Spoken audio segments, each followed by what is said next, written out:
Hello, Smashers, and welcome to the Super Smash Bros. Ultimate North America Open 2019 Finals here at PAX East in Boston, Massachusetts. We are live from the PAX Arena with this capacity crowd. Are you guys ready to see some Smash? It's going to be an incredible time. Over the past several months, Nintendo has held online qualifiers all over North America, and 18,000 entrants and more have whittled down to just 12.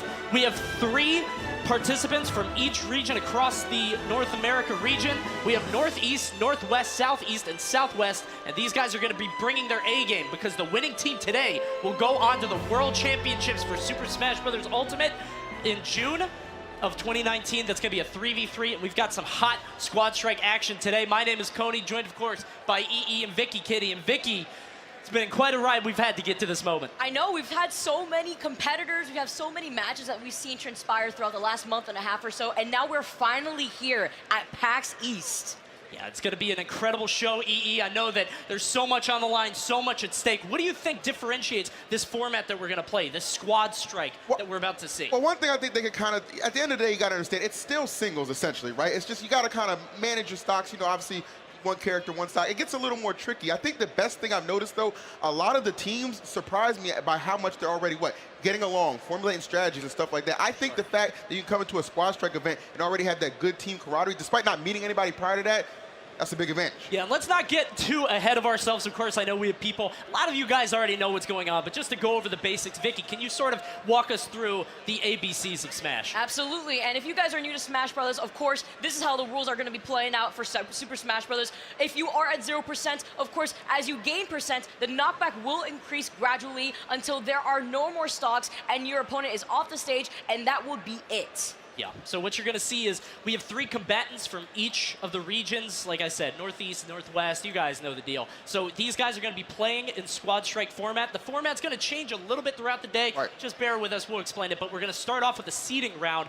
which is best of. So essentially, we're going to have both teams come together. Each player from the team gets 1 character and 1 stock. And from there, we're going to determine the seeding for the rest of the bracket. And with these many incredible players that we're going to see today, I mean, like, I think this is up in the air. You know what? Everybody has their favorites already, right? You know, you kind of look to a couple of players there, kind of notable names on a couple of teams. You kind of think, okay, well, they're going to be the powerhouse. They're going to be the anchors, you know, to kind of get their team through.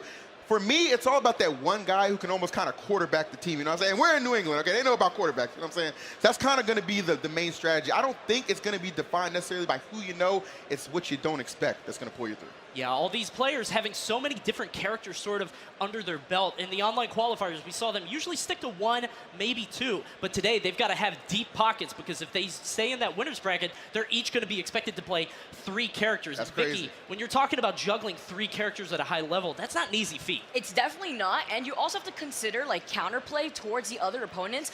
But we have to factor in items is at play here. Items set to low, that is a toss-up for a lot of these characters, and what they could take advantage depending on the items that are on the stage. Yeah, so there are items of all types in Super Smash Bros. You guys are going to see them spawn at a rate of low, so they're not coming out too crazy. It's not going to be too much nonsense, but it's going to be a whole lot of fun. You're going to see assist trophies, see some Pokemon, see all kinds of Nintendo franchises represented. And if you had to pick a favorite item, EE, across the whole game.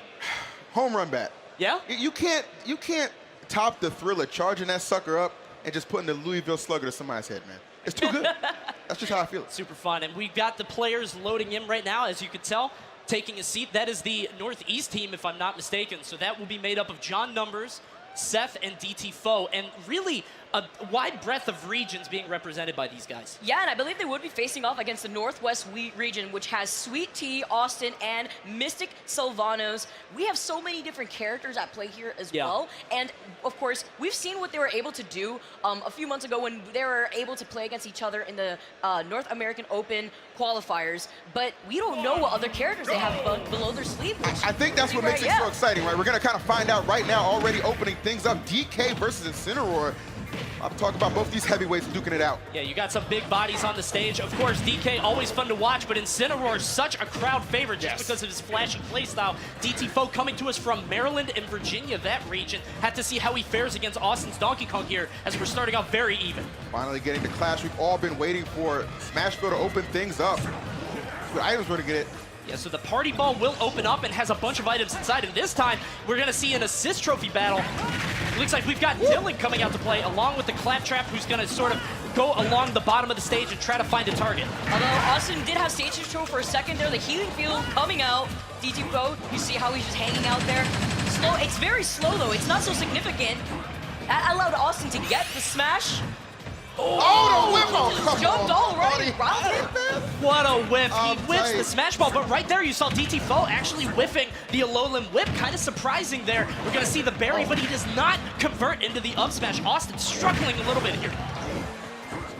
Loving the aggression coming down from Pro. Oh, that was a terrific grab. He is maintaining stage Pro, even amidst all the chaos. Oh my, yeah, that's the tough part right there for DK. And you know what I think happened? I think he didn't realize that he lost his jump, so unfortunately, that means it's gonna take a hit for the Northwest team. Northeast is gonna take a point on the board and take one step further into establishing a better seed for themselves. So here, coming up next, looks like we're gonna have SWEETT against Seth, Pokemon Trainer against Yoshi. Vicky, how do you feel about this matchup? Honestly, I feel like Yoshi, it can be a little tricky, but you also have to remember Pokemon Trainer has Squirtle, Ivysaur, and Charizard ready to mix up on the matchup, but Seth, being a known player for his Yoshi, he did a really good job coming to get here in the first place, so I'm really interested to see how he's going to be spacing out these fairs, as you saw right there. I don't think you're going to catch Seth too off guard. Obviously, Pokemon Trainer is one of the best characters at being versatile when it really comes down to it. But Seth is just so, we've known this guy's name for quite a while. He's just so well versed. The only thing that's going to make things a little bit tricky is when those items again get into play, things get a little hectic, and how you kind of wade through all that pressure. Of course, we have the capsule out here. Seth throwing it down. The jetpack is out. Ivysaur are going to take a ride on it, but it doesn't look like it's going to come in much handy. But keep in mind, guys, Seth is from Chicago, as we know, and there is actually a very high-level Pokemon trainer in Chicago known as Ned. Yes. So I think he's going to be very well-versed in this matchup as SWEETT takes a quick ride to center stage on Yoshi's Island. Not doing too bad of a job thus far. Oh. Well, I really like the patience coming from SWEETT. Notice how SWEETT's not really jumping too much because he understands that Yoshi has these pretty big hitboxes on his aerial. Okay. Oh, he's not even playing around. He's just going for that triple finish. He fell right into it. He tried to avoid it. He lands it, and SWEETT putting a point on the board for his team, so it's all going to come down to this third and final game. And I love the fact that he just popped it. He just let the triple finish go. And a lot of people wouldn't do that just because Yoshi has so much aerial mobility. That's He's fair. one of the fastest characters in the air, but SWEETT recognizing his shot and taking it. You notice that Seth actually tried to avoid it by using the egg toss with the up B and kind of tried to maneuver himself around SWEETT, but that final smash is so big that it just caught him off guard. Listen, I've seen too many times where people try and get all cold and calculated with holding those Too final cerebral. smashes. Yeah, exactly. just Too do much it. cerebral. Just let it rip, man. You got it in your hands. What could go wrong? Not a daggone thing. He just took that match. So coming up next, it looks like it's going to be Mystic against John Numbers. And guys, let's keep in mind how important this match is. Whoever wins this is going to be one step further to being the high seed in the tournament. Absolutely. And potentially, seal their ticket further on in the tournament as we have Inkling against Ridley. Now, this can be sort of a difficult matchup for Ridley just because he's such a large character. He is, and actually we saw John Numbers play Palutena, and now his Inkling coming out. That's how you know he means real business. This is the character that he also uses in tournament, gets the berry, misses the forward smash as Ridley was at low percent, so he actually managed to smash out of the berry a lot easier. All right, here comes Vulpix. Going to be able to do a little bit of damage with that breath, that fire coming through, but not really as effective as I would have expected. But John Numbers, my goodness, what a lead this man has already built up. And he got the up smash, not quite enough, but keep in mind, when the opponent is inked, Inkling actually does more damage to them. And you can see Ridley at 181, John Numbers just destroying Mystic there. This is your 2015 Nintendo World Champion. You got to give a shout out to Vulpix right there, because all those Ember attacks really help that damage accumulate. Yeah. Awesome stuff to John Numbers, securing it for his team, and they are going to win a point in the seeding. So essentially what's going to happen, they just won that match. So now we're going to see Southeast against Southwest coming up. Those two are going to play. The winners will play the winners, and the other side is going to play the other side, and we're going to see what the top 4 seeds are from there. I got to tell you, man, I think the Northwest maybe looking as good as a couple people might have booked that team. I can see that. You know what I'm saying? I know it's still early on. I'm not calling any favors just yet, but I got to give some respect. Yeah. That's impressive. I mean, the Ridley really is such a polarizing pick. It can really pop off, but I think against Inkling, it really struggles. And if I have to give any credit to the Northeast team, it's in picking their matchups. They saved John Numbers for the end, knowing he would sort of be the anchor for that third game. Really respect that decision. Exactly. I'm actually not too surprised that they did that too, and I noticed that John Numbers was going to go last. That sometimes you need one of your best players to be the anchor for your team, especially in a situation where you may find yourself at a deficit. It could really make or break the match for your team. Well, not to mention mention the fact he has the most experience in this kind of competitive setting too for Nintendo. Like, this guy's a former champion, runner-up. He knows exactly what it takes to compete on this stage. And not just with tournament play. We're talking with items too. This guy knows every item in the game. I mean, this guy was grilling us backstage in trivia. He knows everything, guys. Not a joke. You're going to see him go super far in this tournament, but coming up very shortly, we're going to have the other seeding match, which is going to be Southeast against Southwest coming up. And again, you're going to see one player per character, so 3 stocks. So really picking your characters and picking your players, seeing who you're going to send out first is just absolutely crucial. And you know, they could also be throwing off their opponents by going these characters because they don't have to, it's not a character lock. They don't have to stick with these characters going onto the bracket after the seeding's done. Okay, delving a little deep in those minds right there. Sometimes you have to throw them off guard, man. I feel it. I feel it. Well, keeping in mind that they're going to have to use 3 characters further on. So basically what's going to happen is at the end of the seeding round, everybody goes into the winner's bracket, and every player is going to have to play 3 different characters. So I feel like they don't want to reveal their hands too much. John Numbers, of course, known for his Inkling, but can also play Palutena at a high level, can play Wii Fit Trainer. And he has a secret pick, which you guys might not know about. I don't want to ruin the surprise for that one. I'm actually really excited for that because he's been talking it up since yesterday. So I'm really excited to see what John Numbers got up his sleeve. I think that's the thing that would kind of, as an opponent, I have a little bit of hesitation because, like, this guy's already so proficient with these already high-level characters, and you mean to tell me he's got something else on the back burner? Come on, man. And that something else is, it's something else. I'll just say that. You guys are going to see it coming up very shortly, but essentially you're going to see this winner's bracket, and then we actually have a lower bracket, so it is double elimination. So if anybody loses, don't worry, it's not over just yet. They're going to move down into the lower bracket where the format is very much like the seeding format now, where every player gets 1 character, 1 stock. But when you see this much dynamism, this level of play that you're seeing right here, what do you think about this sort of format, the squad strike, the items, everything? What do you think that really plays to in terms of players? So honestly, aside from the fact that items could really determine who could come out victor in the end of the match, you also have to master more than 1 character. You have to master also more than 1 matchup, and you're adapting on the fly. So even when you're in loser's bracket, although you have that 1 stock, you have to rely on your teammate to understand the matchup versus the other opponent, the second player on the other team. I think Smash at its core, the squad strike kind of helps represent that because you don't want to just be proficient with 1 character. There's so many good selections in this game, you got to be able to go ahead. And sort of talking about that, we're starting out with Southeast against Southwest. We have Wrath against TEARBEAR. Now, neither of these guys really going their sort of signature character. We do know that Wrath has been playing more Inkling, but these guys were both sort of known. Wrath for his Sonic and TEARBEAR for his Ike. So this is a little bit of a switch up. Yeah, no doubt about it. And you can almost say, it kind of goes back to Vicky's point. You don't want to show your hand too early. And I think this is a good selection because you know they're going to be well versed with both.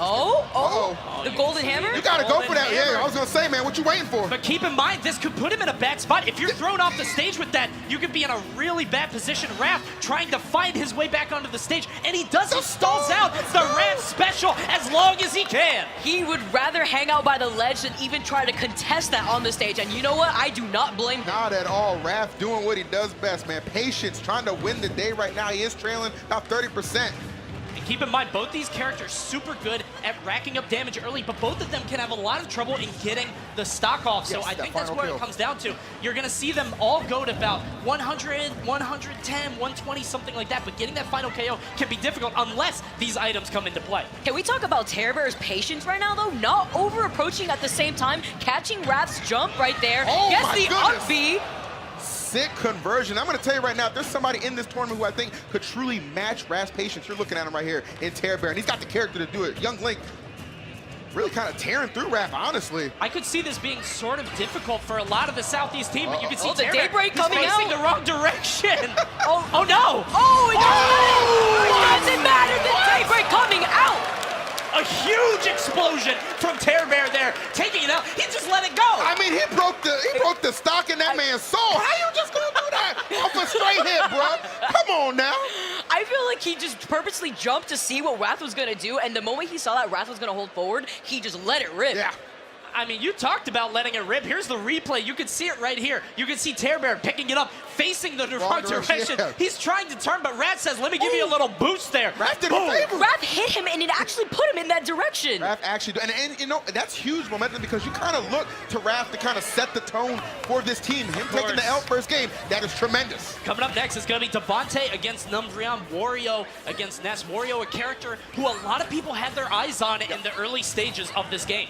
Absolutely. course, we have some representation of Wario from Tweak himself, who's done some interesting plays with Wario. But here you have NUMBREON coming in pretty strong as Ness.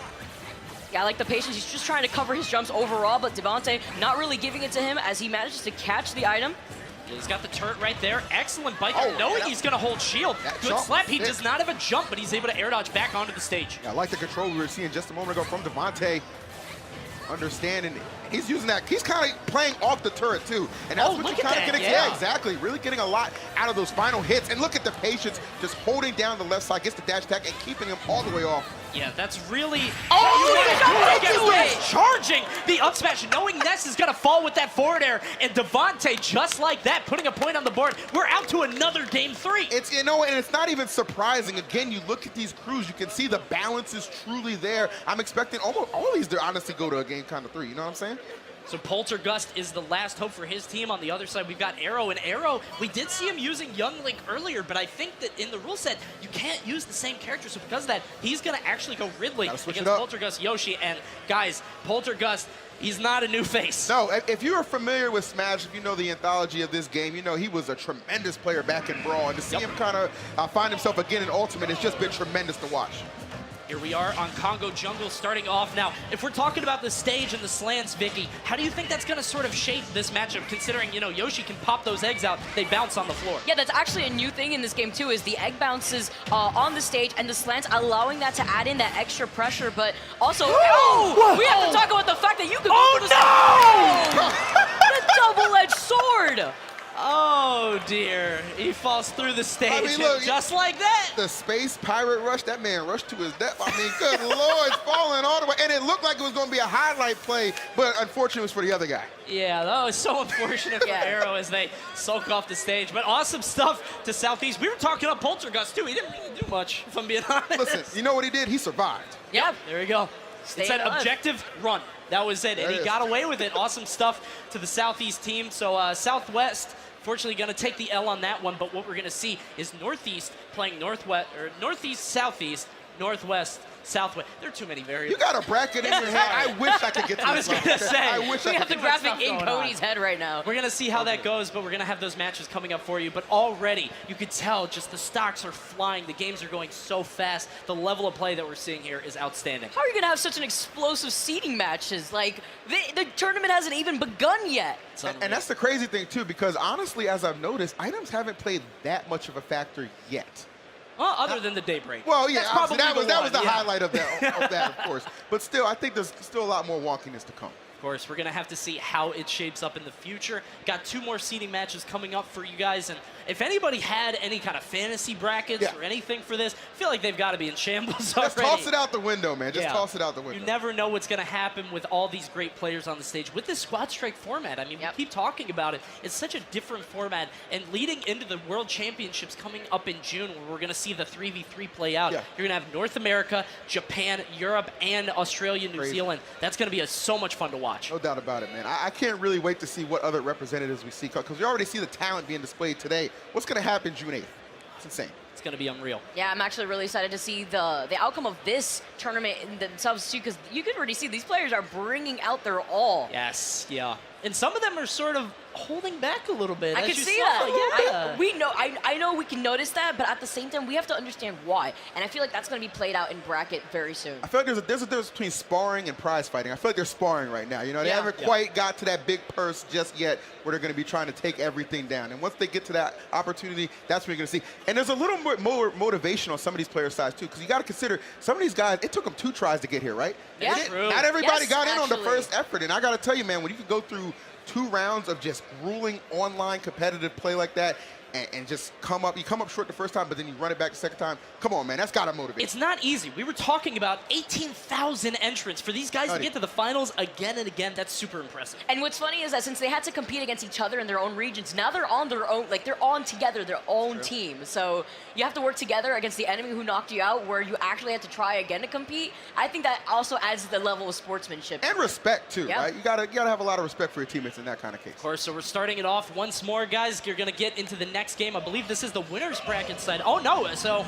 yeah. Oh, we're starting with the loser's bracket side. Lower bracket. So, essentially, Northwest and Southwest are going to be playing out. This is for determining who is 3rd and 4th seed happening. DTFAUX against Mystic happening here. All right, 2 big bodies doing battle. Gotta love that. Already a nice start for DTFAUX. Oh, I love how he just, very smart, just going high, just kind of keeping him pinned. This right side completely belonging to Foe. And I know that we're on Frigate Orpheum, one of your favorite stages. stages. You already know, baby. Legalize it everywhere. And I feel like AAROW should have picked up that Tanuki, because what happened was he didn't take it there. You can see they're trying to jump up there. He's able to make it. Oh, no! Landing with that lag as he presses the up B on that platform. He went for too much. I know he wanted that wing blitz to hit, just honestly just accumulate a little bit more damage, but the result was not worth it because he whiffed and he left himself completely open. And if we've got to be honest, Ridley is currently 0 for 3 on the big stage, so have to see if he can pull something. But he made it to the big stage. He made it to the big stage. That's what matters. That's a good point. SWEETT coming up against TEARBEAR again, and TEARBEAR once again on the Young Link. I don't want to belabor this point too much, but TEARBEAR not really showing us his real stuff.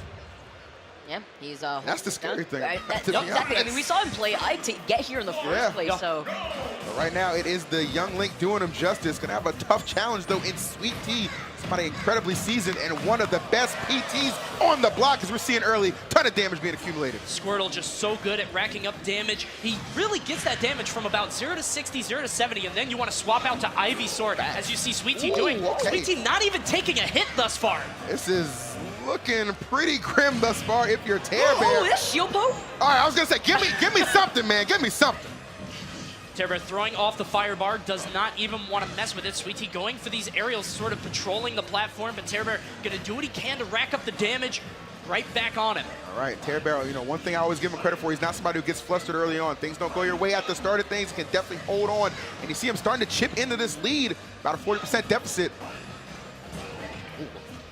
You can see right now 98% on TEARBEAR. He's trying to sit back. It's that patience that we talked about before. SWEETT trying to find his way in, but it seems that TEARBEAR is starting to get this back, rack up this damage. That he is. Charizard is out. Ivysaur did his job. He kind of made up the deficit, and now Charizard coming in to maybe to close it, but no, Squirtle gonna rear his head again. He is targeting that smash ball. Maybe one good hit away from unlocking it. And finally, the big hitbox on the up air, and he catches his landing with the final smash. It's super effective, and knocking TEARBEAR out into the blast zone. The triple finish yet again, doing him justice. How many times are we going to see that throughout the course of this event? If SWEETT keeps playing the way that he is, I feel like it's going to be in our future quite a bit. But again, we're out to another Game 3. These teams are so evenly matched. Crazy. It's crazy. You couldn't have shaped it any better, man. No blowouts at all. Everybody just kind of fighting with something. Obviously, just a lot of determination. Now, Austin and NUMBREON. It's going to be a fun one. This can be a little difficult on both sides, right? Just because Austin, with DK, what he's going to try to do is get those early grab combos, try to rack up as much percent on Ness as he can. Meanwhile, on the other side, Ness going to try to box DK out. Yeah, I feel like NUMBREON's a pretty aggressive player himself, you know, starting off the match already with a forward smash. But you can see, I feel like it could be difficult for DK to land against this character too. But on Battlefield, these platforms allow DK to actually mix up his own landing. Absolutely. See him using that magnet, trying to find a way down. Austin going for the big forward smash, but NUMBREON just waiting, sitting on the ledge. That level of patience, very dedicated. That level of patience, plus the fact, again, a really solid zoning game that Ness can really put out. Oh, and look at how he's using the Tanuki suit. So what he's doing is he's trying to float in the air, sort of like Peach almost, using these aerials right in front of Donkey Kong. Customizable float for Ness, that's a scary thing. Austin's got to be careful off the stage right now. NUMBREON knows it, charging up that yo-yo, and now you gotta go-go. That was a heck of a play in the clutch. You already know, man. He had it set up. Nowhere is safe off stage against Ness, especially when you charge that down smash or that up smash, as the hitbox is lingering the entire time.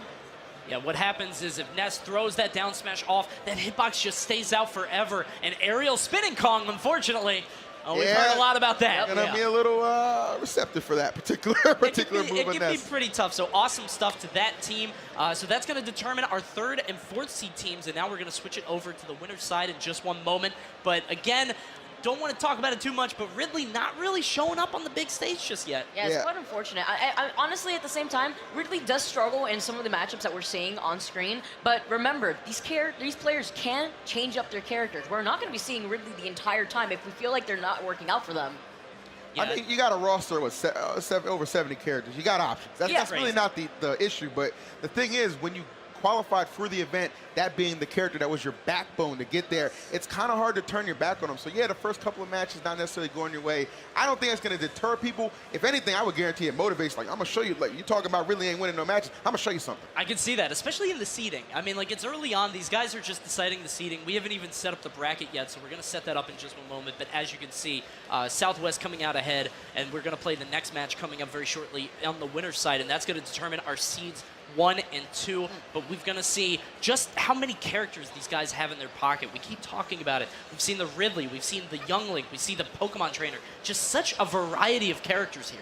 Yeah, I actually feel like Mystic was the one that got in with his Ridley, and he put on such a strong showing, I would say, in his match, where it was brought to the last stock, last hit situation, and I feel like we could possibly see something very similar to that here. We haven't really seen Mystic come out, so I have my points on him, if anything. I feel you on that. You know, again, I'm not, you know, we're, as you said, you know, you can't harp on it enough. This is just for seeding, okay? We haven't seen the real thing yet. The pressure's not quite on as much because honestly, I don't really, it doesn't matter if you're first or fourth seed. Like, you have an equal opportunity to take the tournament from any seed. You know what I'm saying? You just got to show up when it counts. Yep, absolutely. So we're going to see how these guys play. And keep in mind, the nerves of this. Yeah. A lot of these players getting flown out from all over. We said this was a North American thing. This is the whole continent, guys. So they're getting flown out from everywhere here to Boston. And this is a couple people's first, like, legit, real, like, event. And you know, it's kind of weird to say, like, but it's not like going to a local.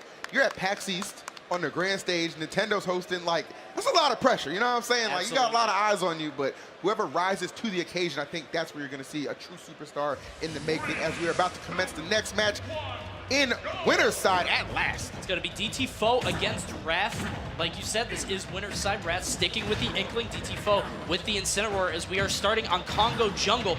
Little sort of interested in how the stage is going to come out in this matchup. Like that Lariat kind of backing him down just a tad. I feel like Inkling right here, for me, the frustrating thing right there is just going to be that speed, man. Oh, Lord have mercy. I'll say, well, you know what's frustrating aside from speed is being pretty big and having these large hitboxes, catching him with the back air. That's just not fair. I mean, that's just... Giant Inkling with a giant gun. All Incineroar could do was pray. Yeah.